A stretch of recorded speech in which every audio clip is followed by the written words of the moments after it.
नमस्कार। आज देश की तमाम फटाफट खबरों में आपका स्वागत है। भारत मौसम विज्ञान विभाग ने शनिवार को कहा कि उत्तर पश्चिम भारत में दिल्ली और इसके आसपास के क्षेत्र में मानसून की पहली बारिश के लिए अभी कम से कम एक और सप्ताह का इंतजार करना होगा। इसके मुताबिक दक्षिण पश्चिम मानसून का बाड़मेर, भीलवाड़ा, धौलपुर, अलीगढ़, मेरठ, अंबाला और अमृतसर से गुजरना जारी है। मौसम विभाग ने एक बयान में कहा कि मौसम की मौजूदा परिस्थितियों के मद्देनजर बड़े पैमाने पर वायुमंडलीय विशेषताएं और हवा का पूर्वानुमान यह संकेत देता है कि दक्षिण पश्चिम मानसून के अगले 7 दिनों के दौरान राजस्थान के बाकी हिस्से, पश्चिम उत्तर प्रदेश, हरियाणा, चंडीगढ़, दिल्ली और पंजाब में और आगे बढ़ने के लिए परिस्थितियां अनुकूल होने की संभावना नहीं है।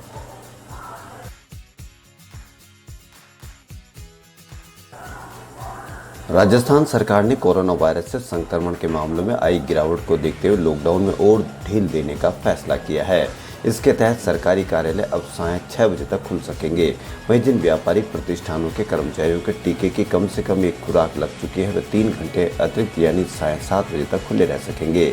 धार्मिक स्थलों को भी सशर्त खोलने और 1 जुलाई से विवाह सभागार व बारात घर खोलने की अनुमति देने से शादी विवाह के कार्यक्रम भी होने लगेंगे।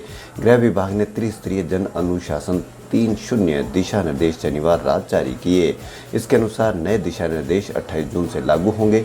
इसके अनुसार ऐसे सभी सरकारी कार्यालय जहां कार्मिकों की संख्या 25 से कम है, वहां 100% कार्मिक व जिन कार्यालयों में कार्मिकों की संख्या 25 या 25 से अधिक है उनमें 50% कार्मिक को आने की अनुमति होगी। ऐसे कार्यालय जिनमें 60% कार्मिकों को टीके की कम से कम पहली खुराक लग चुकी है उनमें 100% कार्मिकों के आने की अनुमति होगी। कार्यालयों का समय प्रातः 9:30 से सायं 6 बजे तक रहेगा।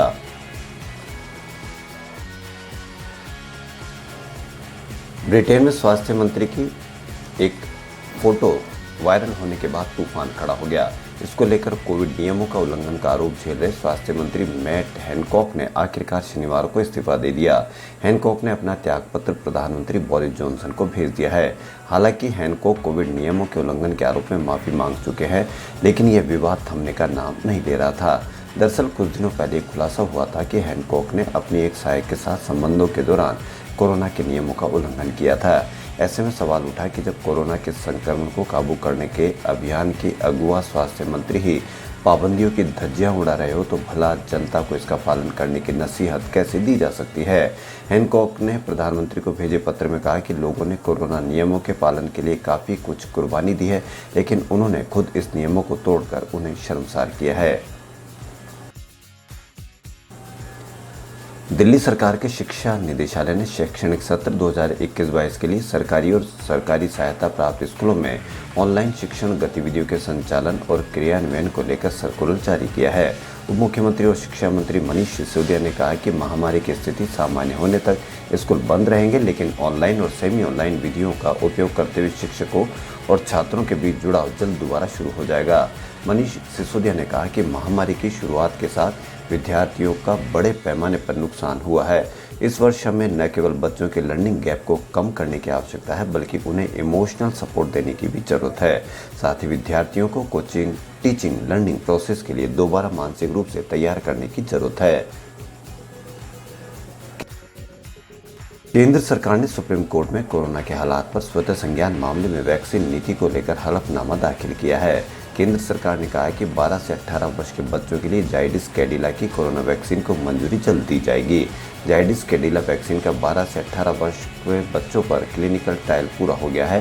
भविष्य में वैक्सीन 12 से 18 वर्ष के बच्चों के लिए उपलब्ध होगी। भारत बायोटेक की कोरोना वैक्सीन कोवैक्सीन का 2 से 18 साल के बच्चों की वैक्सीन का क्लिनिकल ट्रायल शुरू हो गया है। केंद्र सरकार ने हलफनामे में कहा कि देश की तकरीबन 54% जनता प्राइवेट अस्पताल में अपना इलाज कराती है, 45% जनता सरकारी अस्पताल में अपना इलाज कराती है। जम्मू एयरपोर्ट के टेक्निकल एरिया के पास धमाका होने से आसपास के इलाकों में अफरा तफरी मच गई। न्यूज एजेंसी के मुताबिक यहाँ 5 मिनट के अंतराल पर 2 ब्लास्ट हुए। पहला ब्लास्ट परिसर की बिल्डिंग की छत पर और दूसरा नीचे हुआ। पूरे इलाके को सील कर दिया गया है। मौके पर फॉरेंसिक टीम पहुंच चुकी है। जानकारी के अनुसार धमाके की आवाज़ काफ़ी दूर तक सुनाई दी। घटना शनिवार आधी रात करीब 1:45 की है। जहां ये घटना हुई वहीं भारतीय वायुसेना का स्टेशन हेडक्वार्टर भी है। जम्मू का मुख्य एयरपोर्ट भी इसी कैंपस में आता है। देश में कोरोना के डेल्टा वेरिएंट के बढ़ते खतरे के बीच प्रधानमंत्री नरेंद्र मोदी ने शनिवार को वैक्सीनेशन की स्थिति और कोरोना के हालात पर हाई लेवल मीटिंग की। उन्होंने अफसरों से कहा कि वैक्सीनेशन की रफ्तार में तेजी की जरूरत है, साथ ही टेस्टिंग में भी कमी न हो। उन्होंने वैक्सीनेशन के लिए गैर सरकारी संगठनों और दूसरे सामाजिक संगठनों की मदद लेने की भी जरूरत बताई। अफसरों ने पीएम को बताया कि पिछले 6 महीनों में देश भर में 3.77 करोड़ डोज लगाए गए हैं। ये मलेशिया, सऊदी अरब और कनाडा की पूरी आबादी से ज़्यादा है।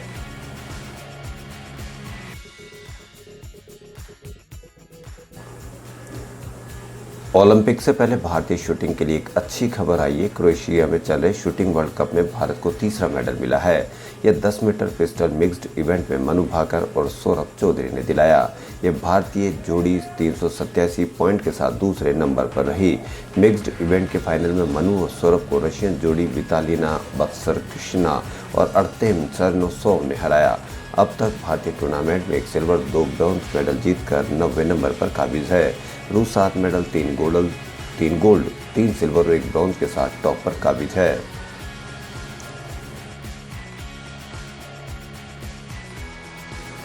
सुप्रीम कोर्ट के ऑक्सीजन ऑडिट पैनल की अंतिम रिपोर्ट को लेकर दिल्ली सरकार और केंद्र फिर आमने सामने है।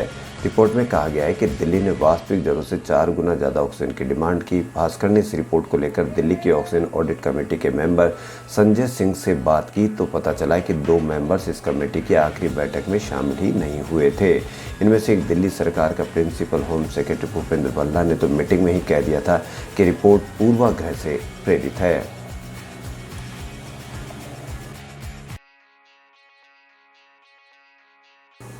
केंद्र सरकार ने 8 राज्यों को चिट्ठी लिखकर कोरोना के डेल्टा प्लस वेरिएंट के लिए अलर्ट किया है।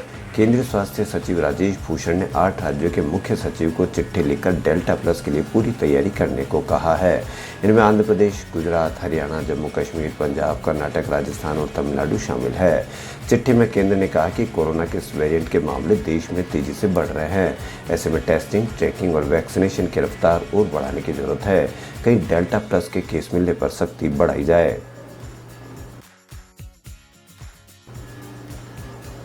भारतीय ओलंपिक तैराक साजन प्रकाश ने शनिवार को इतिहास रच दिया। वे ओलंपिक के लिए डायरेक्ट क्वालिफाई करने वाले देश के पहले तैराक बन गए हैं। साजन प्रकाश ने ओलंपिक के लिए क्वालिफाई करने वाली उपलब्धि इटली के रोम में चल रहे इवेंट में हासिल की। उन्होंने रविवार को 200 मीटर बटरफ्लाई रेस को 1 मिनट 56 सेकंड 38 सेकंड में जीता। ओलंपिक क्वालिफाई करने के लिए 1 मिनट 56.48 सेकंड का समय चाहिए था। साजन प्रकाश ने नंबर 1 पोजीशन पर रहते हुए रेस जीती और 1 कट भी हासिल किया। खबरों फिलहाल इतना ही। यदि आपको हमारा चैनल पसंद आए तो लाइक, सब्सक्राइब और शेयर अवश्य करें। धन्यवाद।